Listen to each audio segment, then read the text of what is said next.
From the wisdom of the feminine divine, in honor of the wisdom of the masculine divine.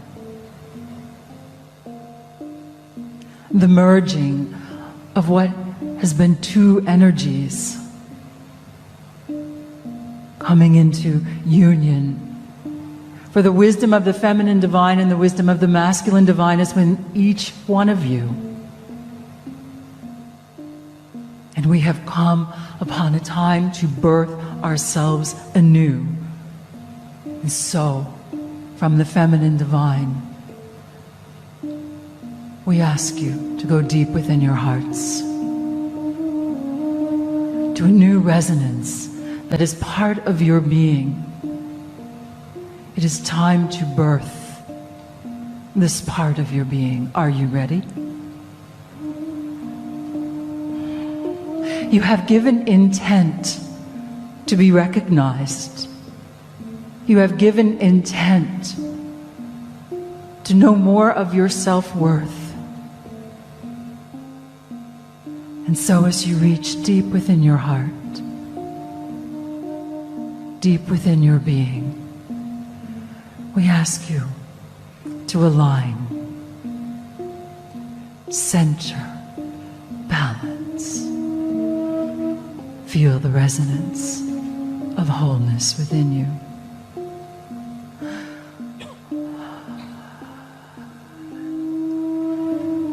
And the wisdom of the feminine divine and the wisdom of the masculine divine unite.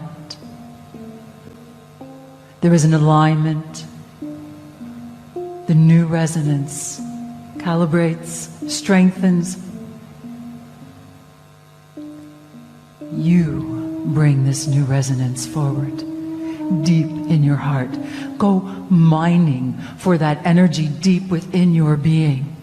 Bring forth that within you which is in union, which is in peace, which is the birth.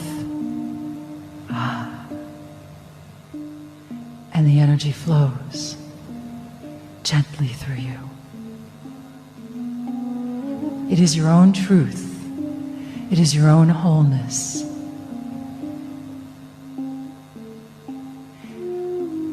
If you could see yourself as I see you in this moment, there is a gossamer energy that you are bringing forth.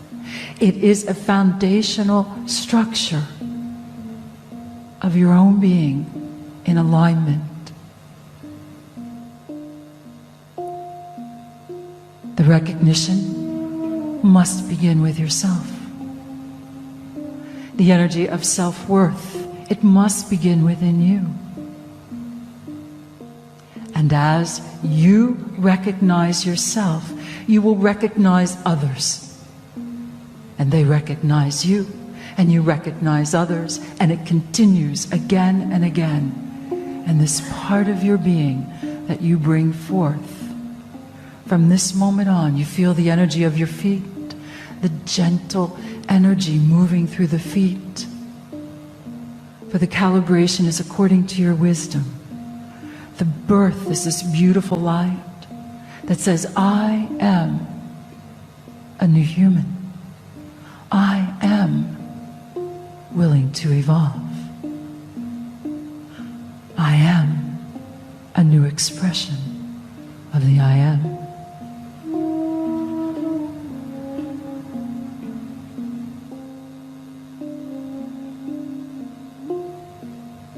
Feel the balance. Feel the strength within the feet. May you walk upon the planet with this new awareness within you, with this new birth, with this energy that calibrates, that is the wisdom of the feminine divine within you, honoring the wisdom of the masculine divine, and the masculine divine honors the wisdom of the feminine divine, and out comes the new resonance of the new human.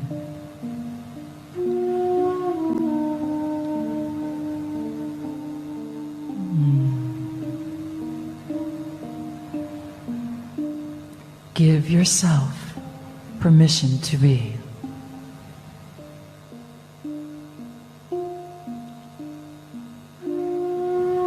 Through the energy of your heart, through the channel of the heart, you are born anew.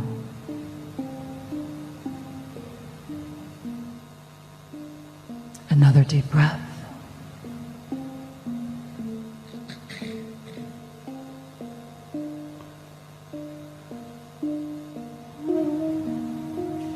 And this is the beginning, the new birth. Give yourselves time. Allow your consciousness to align and to continue to birth this resonance into your everyday life, to your next level of wholeness, to your next level of holiness. In the energy of love, we honor you. Together let us affirm, and so I am, and so I am.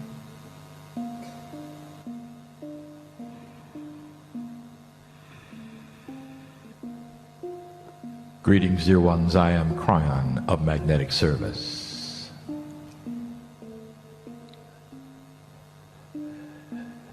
The family before me is known. And I will say it yet again, that there is no mystery who sits here, who may be listening, eventually perhaps who may be reading. It comes together in a timeless state, which is not the reality that you share at this moment. It's a reality that I have, of a timeless place, in a quantum state, filled with the potentials of those I know who will hear and read this message.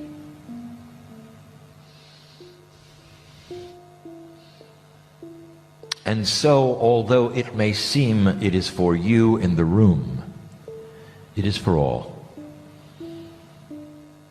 But I wish to bring it home to you in the room in a special way, for I know where I sit with my partner. If I could take you back several thousand years, slowly as the time went backwards and the clock and the buildings would disappear, and everything would be reduced to dirt, the indigenous would show themselves. And if you took a look at what the indigenous were doing, they had two things that they emphasized. And those two things occupied all that was important to them. And the first was their ancestors, and the second was Gaia. The energies of the indigenous were focused on the land. Not just a land that would give them water or food, but the actual energy of the dirt of the earth. And you know of what I speak if you have studied their lives. And it is no different from the indigenous all over the world, for this was intuitive. The Gaia, that is the energy of what you would call the Mother Earth, was allied with humanity. In a society that was not near as complex as yours, the overwhelming energies were those of the alliance with the earth and with those who had gone before. And I tell you this because the object of the lesson this day is how that alliance is still alive. And you may not see it as they did, but the alliance is still there. And it's there in ways that are mysterious to you, and I'm going to help clear them, why they exist, and how it works.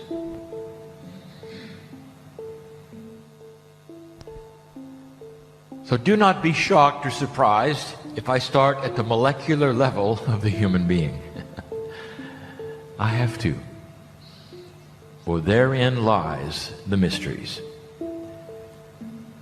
Here is the premise, dear ones.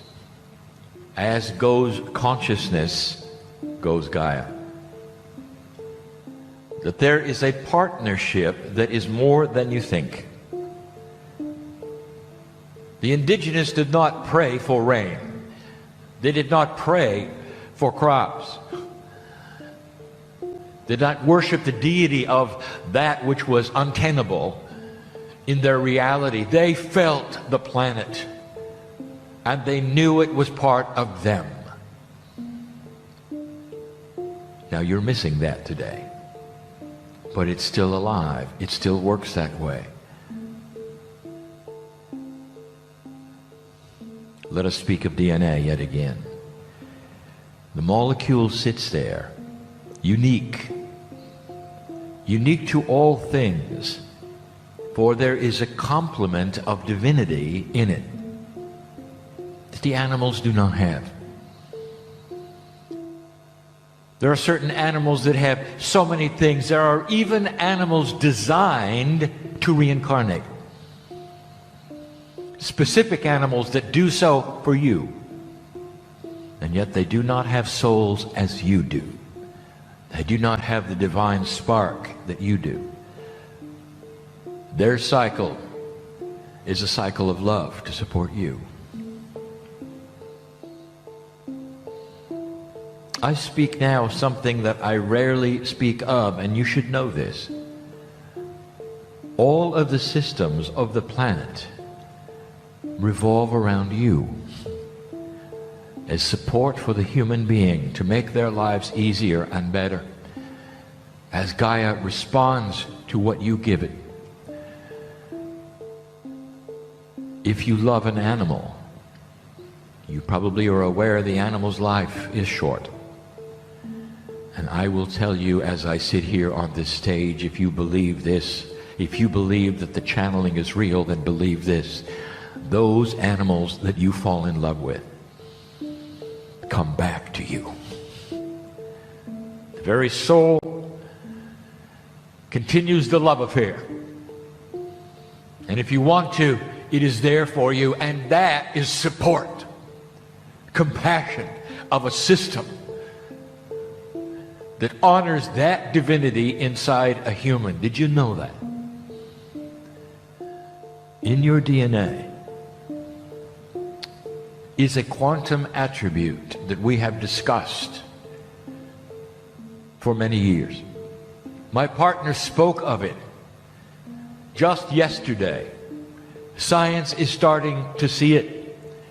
Is it possible that the DNA molecule has quantum attributes that actually give information to the spin of quantum structure in the universe? And the answer is yes. And you could say that that's interesting. And you could admit that perhaps that there is in that field information. Well, that is what has been said. And now I wish to expand that picture for you. For DNA does not sit alone. It has a family.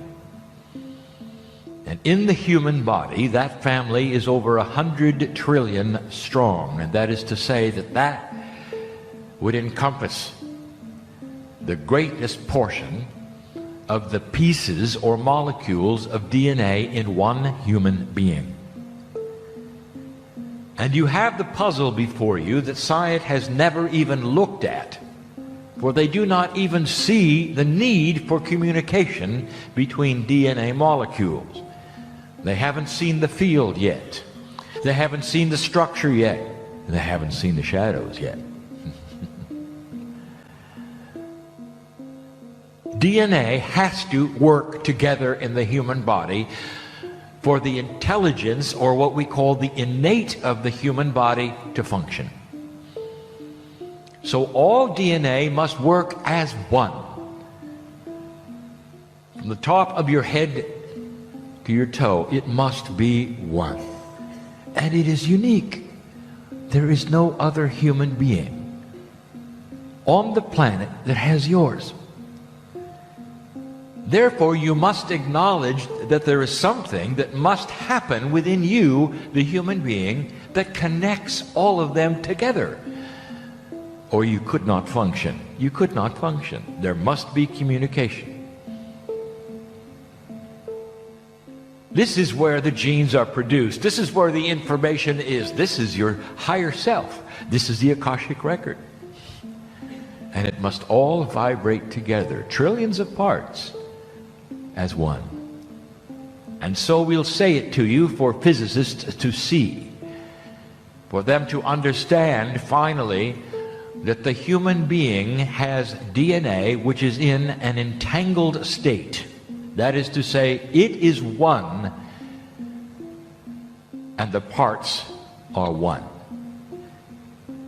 There is an attribute of physics which has not been seen or discussed yet, and I give it here for the first time, so you will understand a little bit more about how it works. But more than that, when it is discovered, you'll remember where you heard it.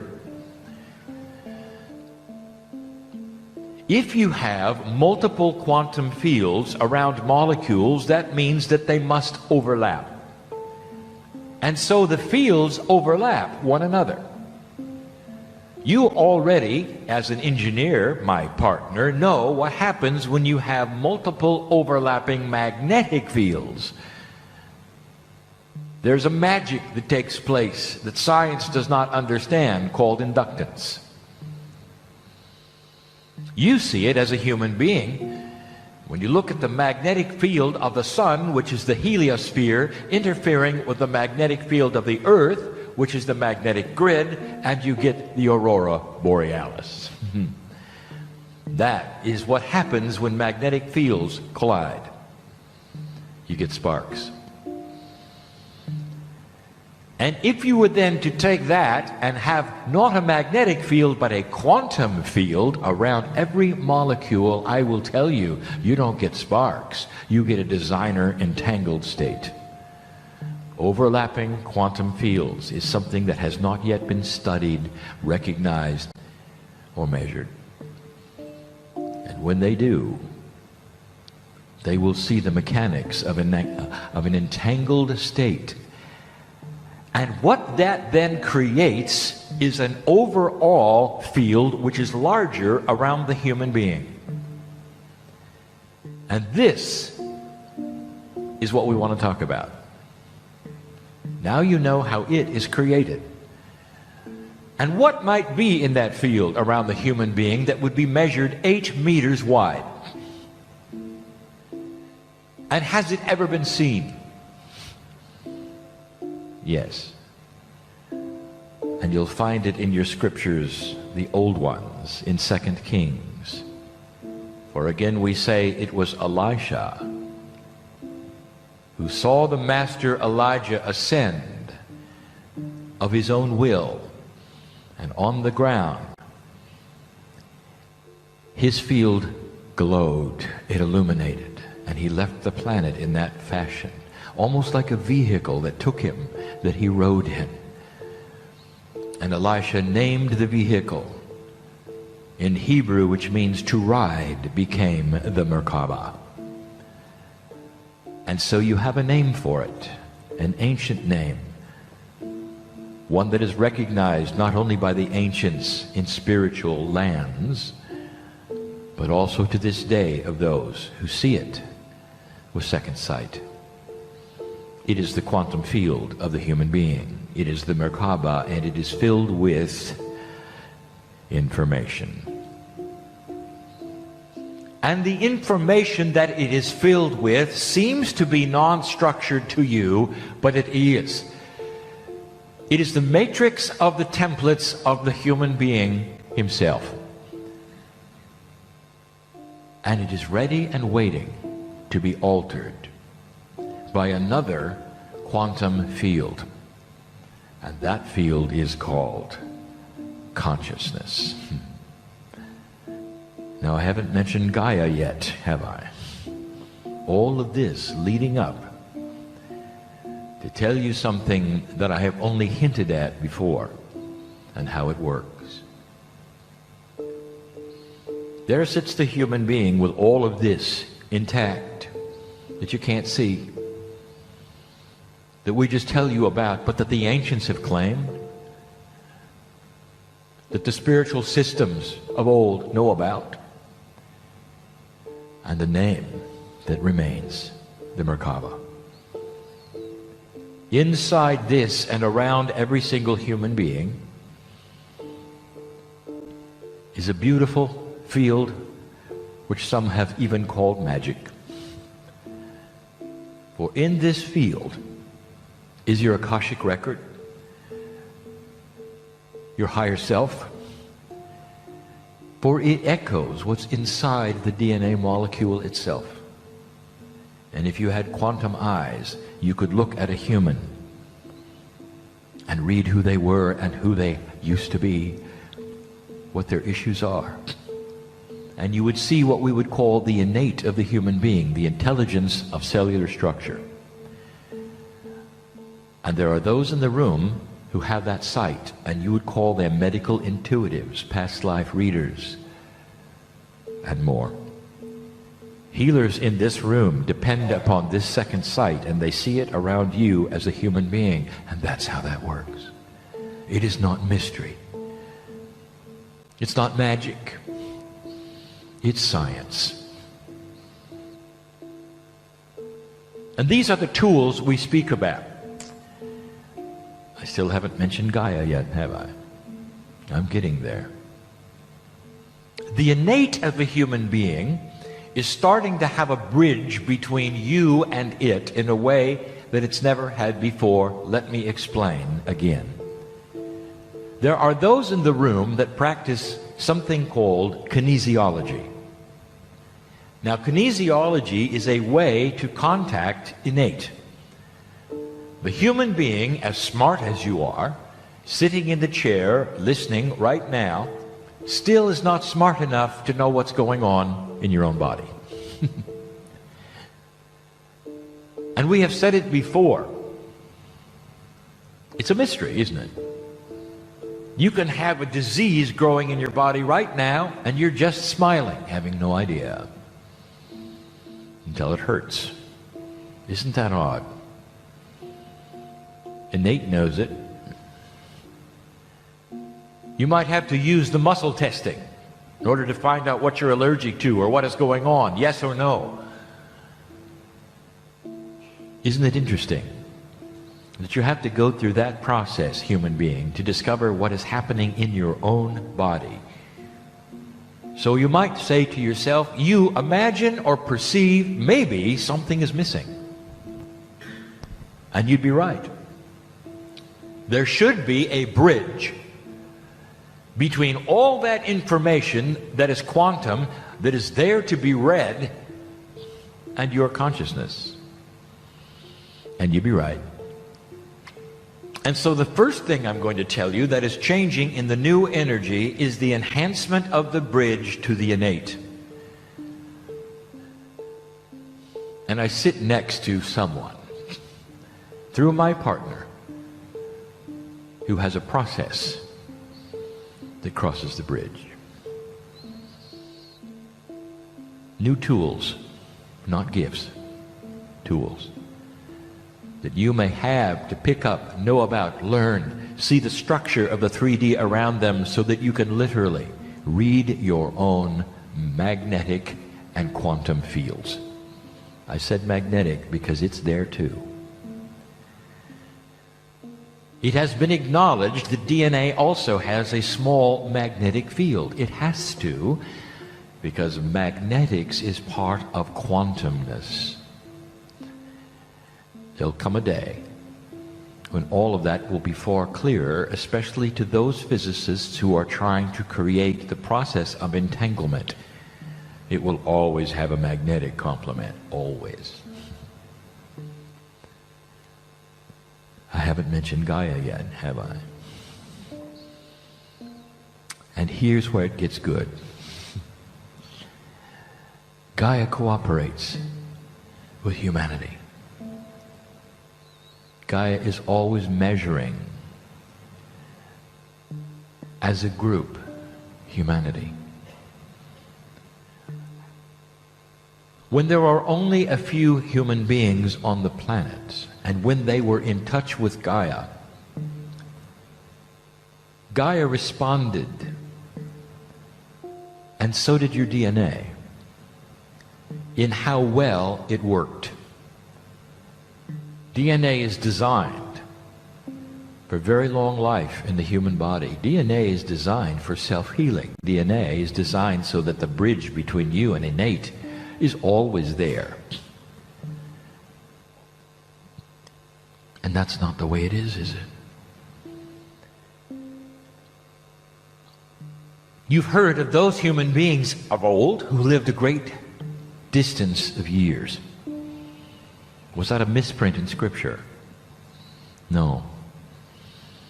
What was it back then that might allow human beings to actually have more health, years of happiness than now? Was that accurate? Was that true? And I will tell you, it was. And here's why. For DNA and Gaia are so allied, the field around you and others, so allied with Gaia that you cooperate and shift according to one another. It's what the ancients knew. It is why they were one with the planet. And it's something that you are going to start discovering as well. Gaia takes its cue of the energy to create on the planet from the human consciousness, and we have told you that for 22 years. And it goes the other way. For your DNA as a whole responds to something which is called the crystalline grid of the planet, and that is to say the energy of humanity. We've given you teachings about the crystalline grid before. But you might say it creates a shell around the earth that is not seen, that holds all of the energies of anyone who has ever lived on the planet. And when you are born, at your first breath, the quantum field of your humanness looks at the crystalline grid and adjusts its efficiency for the energy of the planet that has been created. And the energy on the planet is filled with millenniums of war, old energy, fighting, machoism. And that is what it adjusts to. And whereas you might have 100% DNA imprint and template when it gets here, it takes the first breath, right now, it's at 30%.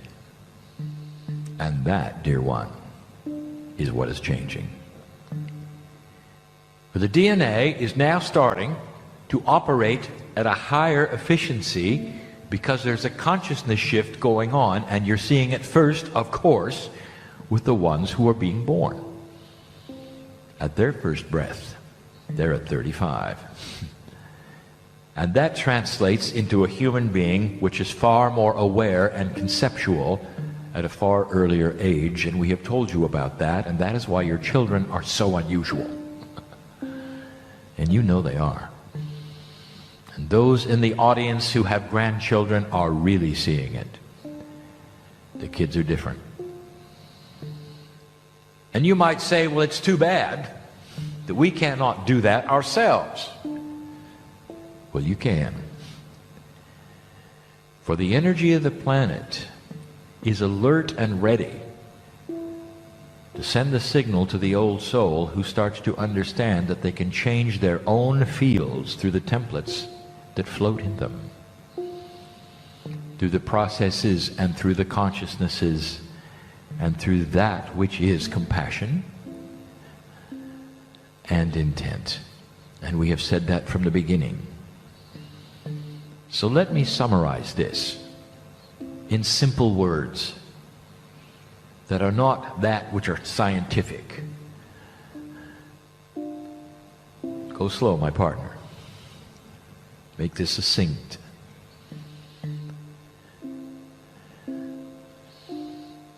Your DNA adjusts itself for what has happened on the earth when you're born. And it's created a reality for you, which you call human nature. The earth changes, the crystalline grid is moving, the veil is lifting, and your DNA is starting to respond. It responds first in your children, and they come in with a different concept than you did, with a higher reactive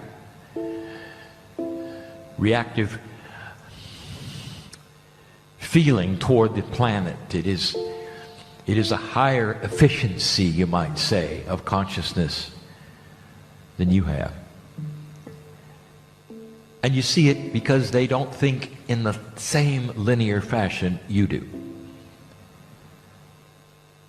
And you, as you sit there in the chair, not caring how old chronologically you are, have that ability to plug into this, that new energy. And do I have to tell you what it means to have a more efficient DNA?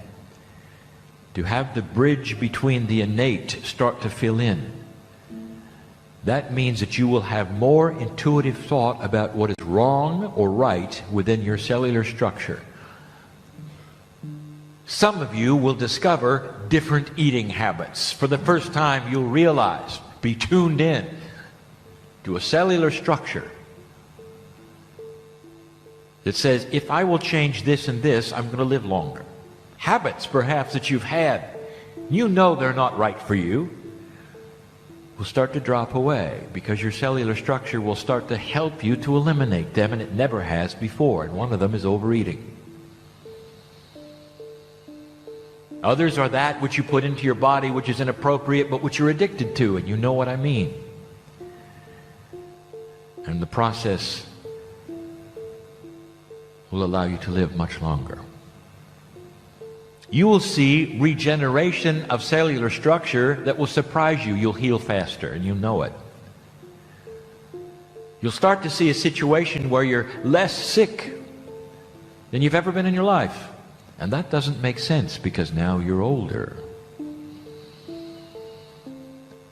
And the wise powers in 3D will say, well, you're older, you're going to get sick more. And you won't. And you'll know that something is changing.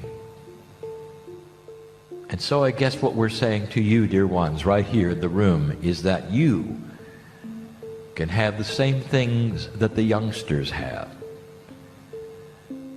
You will now awaken. Them in birth, you in realization, to a new energy on this planet that will allow you to live longer, for your DNA is going to start cooperating in a more efficient way. 35%, perhaps even 40%, whole soul, on its way to something which is far higher.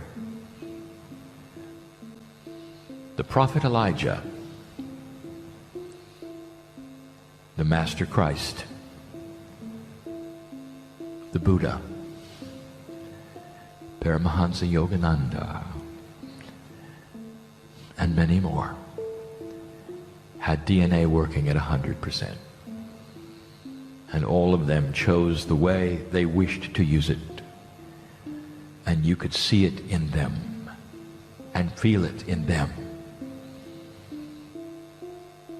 The prophet Elijah chose to leave the planet through an ascended status of his own design and choosing.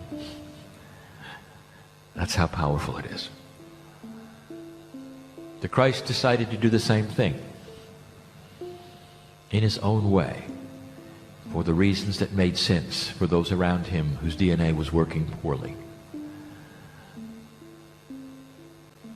If you look at the masters, even the modern day ones, such as Paramahansa Yogananda, You study the cellular structure even in death. What's still there? Still working. Defies all science. It's DNA that is different. It's the innate in the human being that starts to awaken. You are more in touch with who you are. And that is the gift and the tool at the same time. The gift is the fact that it's happening in your lifetime, that you've created it. The tool must be picked up and used for it to be effective. And we've said that before. So let us end this message. What have you learned this day?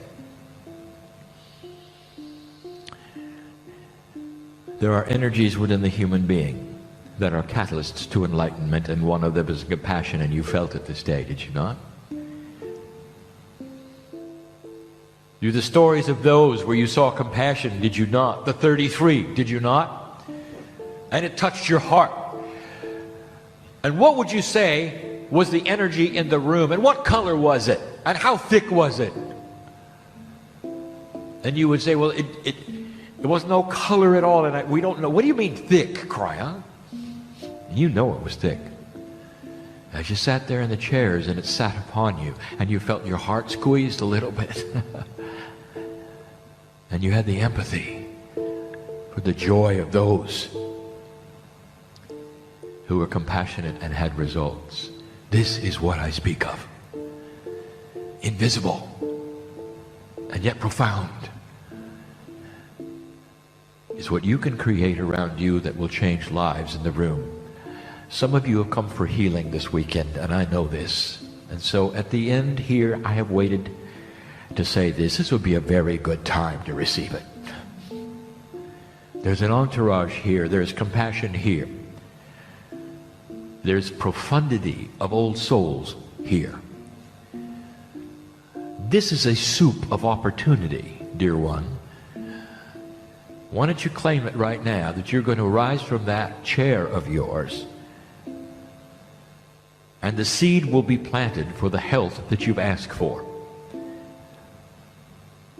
the beginning of the healing that you've asked for. Spiritual organizations are filled with miracles, documented. Hospitals are seeing that which is a phenomenon that is not explainable. Spontaneous remission. Suddenly the cellular structure does something which science cannot even believe. They snap into 100% for a moment and clean the body of disease. It's here. You've seen it, you just don't know what it is. So why don't you do it right now? Can you imagine it? And then you can have it. Can you see yourself pure? You were and have been. It serves the earth, dear human being, for you to live longer than you think you're going to live. We need your light.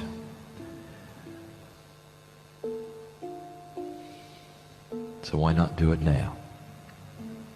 In this moment, if you've come for healing,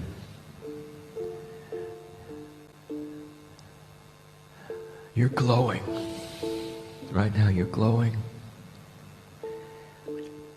Let all of those in the room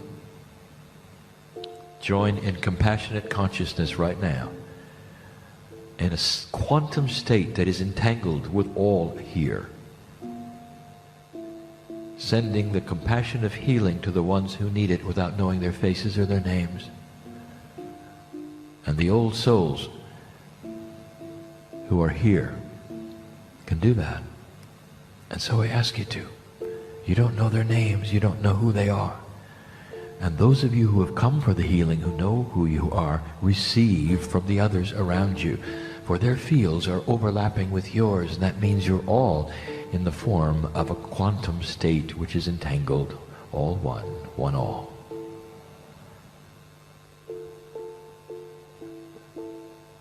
It's beautiful. Someday you'll see what the ceremony of human beings together can do when you all walk out pure. When you can go to a meeting for half a day and come out younger than you went in. And you'll start to see all of what I have said today is accurate and true against all logic, but well within the purview of the love of God. We leave this place, and yet we don't.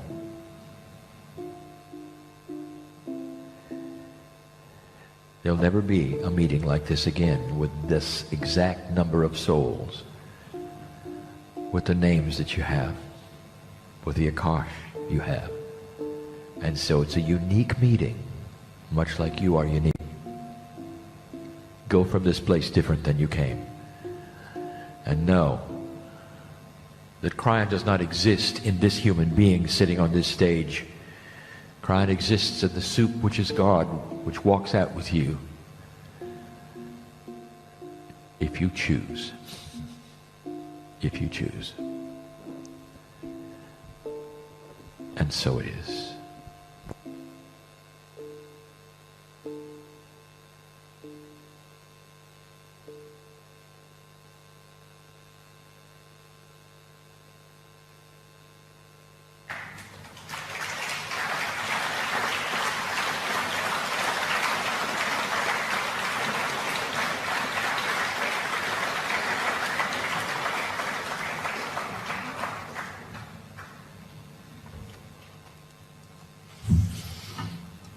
Thank you, everybody. Thank you to the gorgeous soup that we make up. It's so lovely to have you all with us. And just before we do say farewell for the short time we've spent this time, as the gypsies say, Lecho Drom, travel safe. But before that, there's a couple of things I'd like to say, and I'll keep it short. To those who are sitting before you, our friends here, what wisdom they've shared all weekend. I really believe, as Kryon asked us, or has just invited us actually to leave different to how we arrived, my sense is that we will leave greatly different, and I'm sure you would all agree. Thank you for your attention, for your focus, for your openness. We've all commented all weekend about how you're just sucking it all in, so thank you for that. We've got part of Samyana here, and I'd really like to thank the other part as well. But to Maya and Pratika, thank you for everything you brought to us. It was delightful having them, wasn't it? Thank you, Samyana.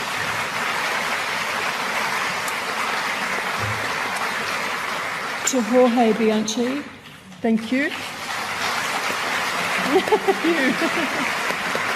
Up.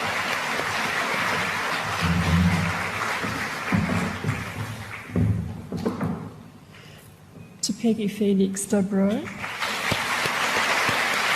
Also, very, very quietly, right down in the far corner, is Peggy's silent partner, Stephen. Thank you, Stephen, for everything you've brought to this weekend. And to her team of EMFers up the front, thank you as well. To Lee Carroll, thank you for coming back to Australia. And I think I can safely say to the one who brings us all together, Kryon, thank you. Just one more little tiny announcement. I know I've given them all weekend. I would like to say...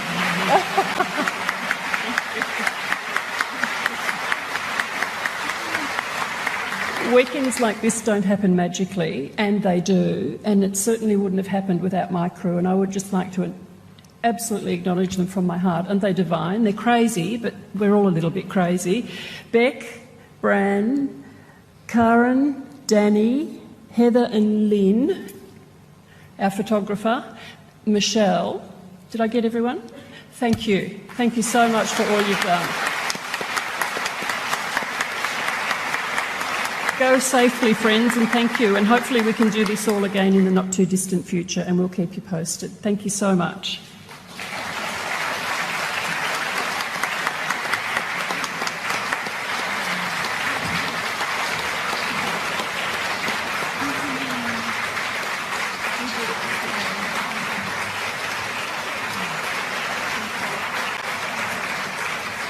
For those who are coming to Jorge's event tonight, literally across the road, we'll be there if you could just come around 6:15, we're starting at 6:30. So you've got, 45 minutes to grab a cup of coffee and a sandwich if you'd like to. So in Latrobe Street at the State Library. Thanks, folks.